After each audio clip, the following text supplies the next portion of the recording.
by saying thank you to the organisers for inviting me or giving me the opportunity to present today.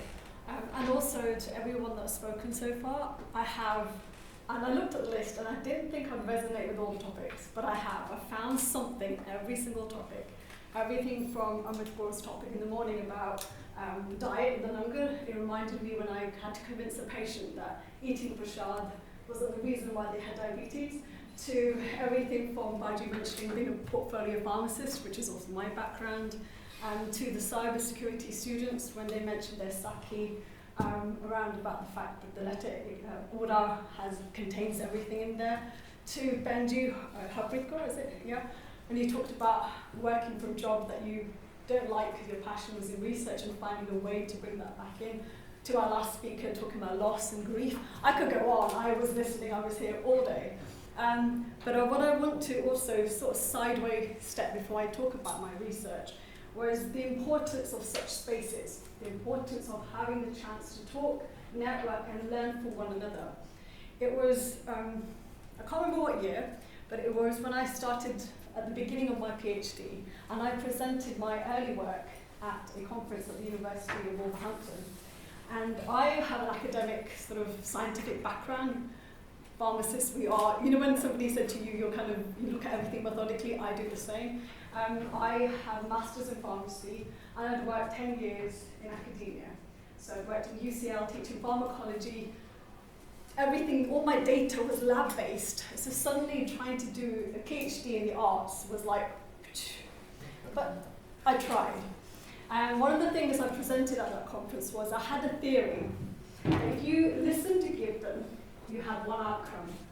And if you listen to Gibbon and you understood what it was saying, you had another outcome. Because I like equations, right? And if you listened to Gibbon and you understood what it was saying, and then you put it to practice divine, then there was another outcome. So I was kind of proud of this sort of hypothesis I put into place. At the end of that conference, a guy about my age came up to me and said, I'm not an academic, but something I want to let you know. I said, okay, what's that? He goes, I'm from a Punjabi background, I'm Sikh, but I've never really been to the Gurdwara, I wasn't brought up that way. But last year I went to the Darbar Sahib in India, and it's the first time I heard Kirtan, and it blew me away. He goes, I just sat and sobbed, and I don't understand a word of Punjabi. And now I'm the oldest student at my local Gurdwara learning Punjabi because I want to know what the Guru is saying. So he goes, don't dismiss, maybe I was, dismiss just the simple act of listening to Kirtan. What that did for me is that it made me sort of refine my methodology that I had chosen.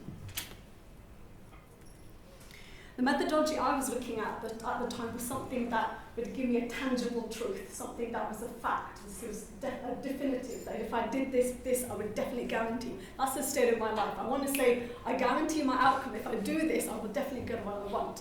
But it made me more open or comfortable to discover a partial truth.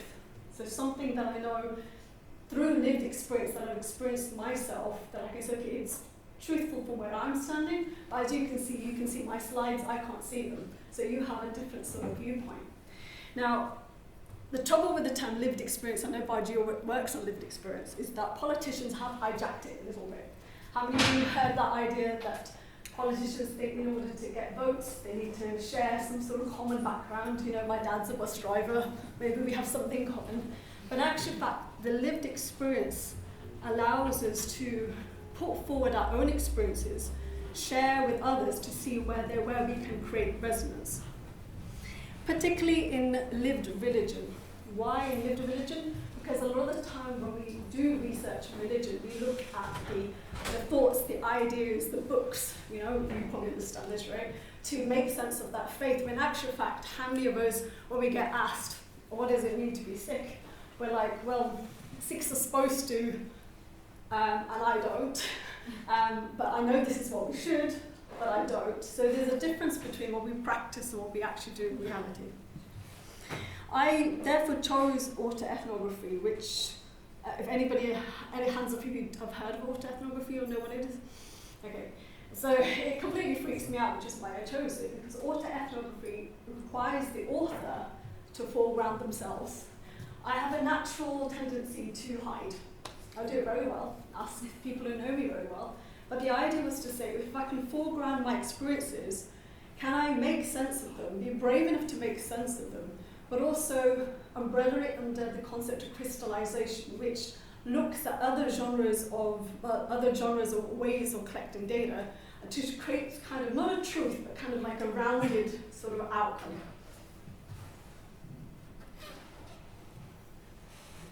Okay, so hands up, how many of you guys are familiar with Saregamapadanisa? Okay, I'm not going to make you sing it, but please put your hand up if you do. Now, the reason why I'm pulling this part out is that some of you may or may not know that the division between the 7 notes is not equal.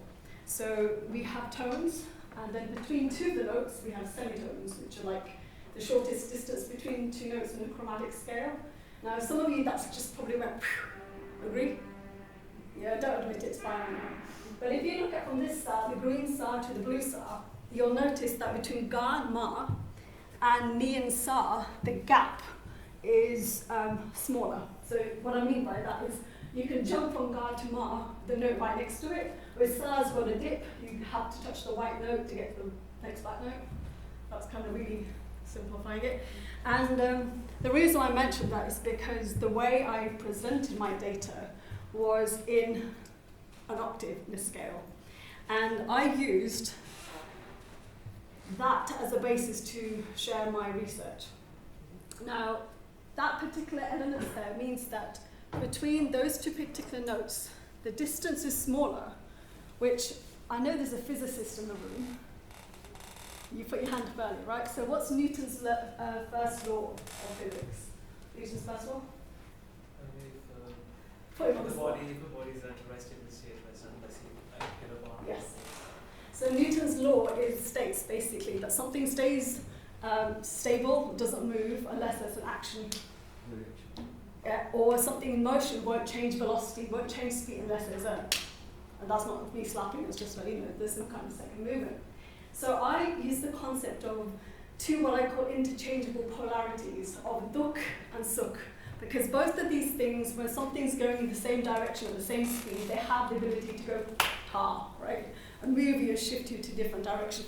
And the funny thing is, they're not different. Grief, loss, sadness, and joy, gratitude, and happiness are interchangeable in the fact that they can shift your life in either way. Does that make sense? Yes. So I use that in my research. Now, you also may have noticed that the only part I'm presenting today is sa, because otherwise we'd be here for another day. So I'm sticking to sa, and we're looking at a glimpse. Okay. I present my research as narratives that are based on some reflection and what I call my diary entries. And so I'm going to shift now to like a narrative mode, which is one of the stories that I have associated with sa. Okay. Sa, takes it home. If I had been born a year earlier, I would have been eligible, like some of you were, you can deny you're that old, eligible for the university grant scheme, government grant scheme, which basically meant, those of you really young, the government gave them money, probably your parents' age money, to go to university.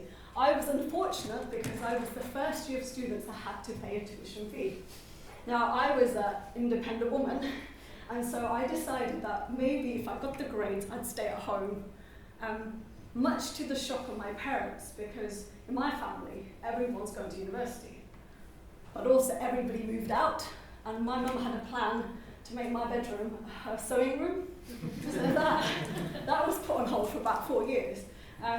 But for me, the best part was my sister, because my sister used to work at the hospital next to my university, which meant I got free rides to university while she went to work. But the other half was the fact that both of us had a long-term connection with Gurvani Kirtan, with music, with Rag bars, for most of our lives. And so what I would do is I would share with her all the flyers I was getting from Sikh Society, so again, bonding with that earlier presentation, and tell her about what emails I'd received. And one day we made this deal. There was an event going on at the University of Derby. It was a Sarangi concert. I said, look, you pick me up, I'll pick up some snacks from the one stop. You pick me up straight from work, we'll go. I know we're going to be hungry, but I've got some, got some food. So we got in the car, I had my stuff, and we had a sat nav, but it was like an old school one. We got to the university, straightforward, no problems. Oh, okay. And we discovered that actually, absolutely, we settled into our seats, and then it hit us. The sound. It was iridescent. The colours of the sound were colours that I hadn't seen before, and I sat there, and time kind of flew, and I didn't realise what point the concert began and ended. And by the end of it, we both kind of got in the car. We forgot about the snacks. I don't think we spoke all the way home, and the only sound was the sat nav telling us how to get back. And I remember thinking, what is that liquid like gold music? It's both familiar and unfamiliar at the same time. And all I remember is that for a couple of weeks after, I could still hear it, and it would come up in the most randomest times and just bring a smile to my face. Now, I have an idea that I think a lot of you do, which is that you think you're weird and other people don't know it. Well, I have proof that I'm not, because as part of my crystallization process, I asked other people. I said to them, tell me about your experience of Tanti Sarge, of having first heard it in a time that was memorable. And I won't go through it because I'm on the 4-minute mark, but the words that I got back it was like I'd heard a piece of heaven. I was like, what was that magic? I was drawn to it like a magnet. And these are 3 different people, 3 parts of the country who've probably never met, talking about 3 different places. So we're not talking about everybody went to the same gig and had the same experiences, 3 different spaces. And so I knew that what I'm looking for is what I described in my research as glimpses. Glimpses are points in our life which ask us to pay attention. There's more colour, it's more vivid, it's something that's more memorable, but it allows us to go back in time and say to yourself, oh my God, it makes sense now. I had an experience there, somebody mentioned that, I saw that on the bus. And then suddenly you have one experience that's more brighter than any others. I have a picture of Matrix. I won't go back if you're too old to remember, let's not talk about it. But in that sort of concept, when Morpheus asks Neo, there's a quote that says something like, what you know you can't explain, but you feel it, you felt it your whole life. Or when if anybody's read Paulo Coelho's The Alchemist, the idea of symbols and Santiago's looking out for, that's constantly there to guide him on his path. A path that's constantly unfolding where you don't know the direction you're going in. What time? Am I good? Okay.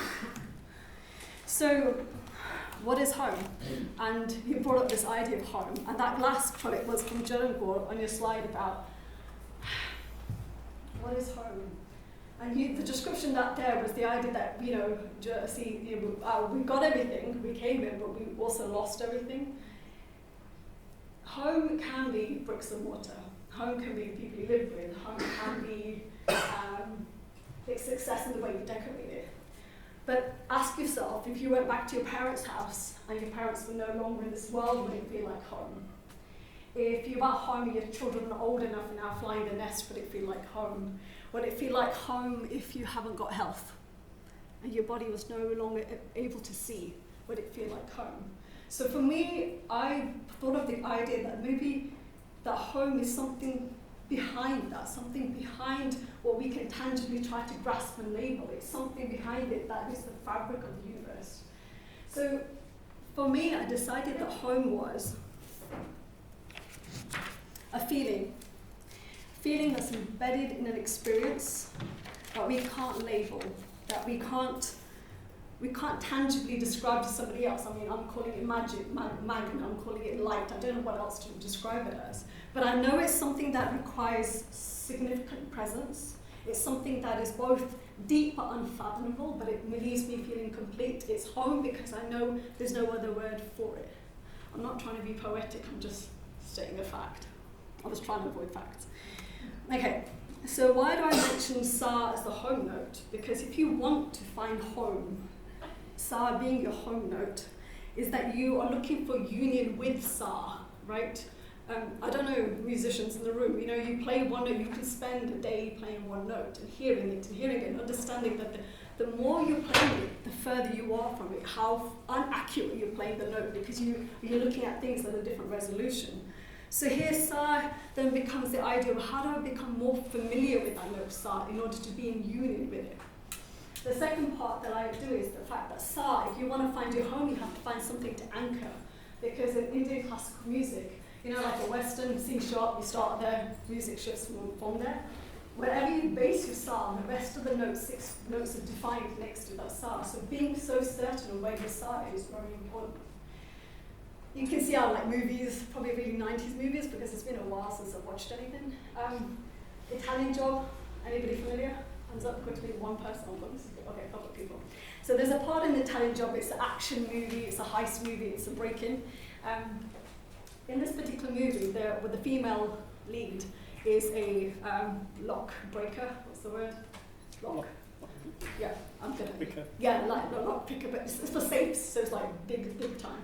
And her main job usually is to use multiple gadgets. And I compare those gadgets to in music, where we pull out our IRR. So those of you who don't know, we have an app, most of us who play music, you have an app that you pull out to help you tune, to help you to make sure you get in rhythm. So in this movie, she pulls out all her gadgets and she still can't get the code. And if she gets the wrong code, she's going to end up breaking the seal, which means she can't access the goal. But then she goes to this point where she lets go and she like can hear the notes, and that's what we're trying to do. She can hear the numbers of the digit code, and that is what we're trying to do here. When you're trying to feel Sa. The other part that I'm going to mention before I close is that Sa can be contradictory because it's both at the beginning or the end of the cycle. So Sa obviously has a Ni before there, which is the end of the previous cycle, or it could be the beginning of a new one. And you don't actually know until you shift off Sa to another note whether you go up or down the scale. And I bring that here because it reminds me, or for me, it's a symbolism of humility. You know, we've mentioned that, a few people have mentioned that today. This idea of unfolding of a path that you have no control in. You can see the path millimeter by millimeter, but you have to trust to keep walking it. So once you've built a foundation of what Sa, the central point is, it makes it slightly more comfortable of knowing how well-grounded to be able to make the next step. And on that note, thank you very much for listening.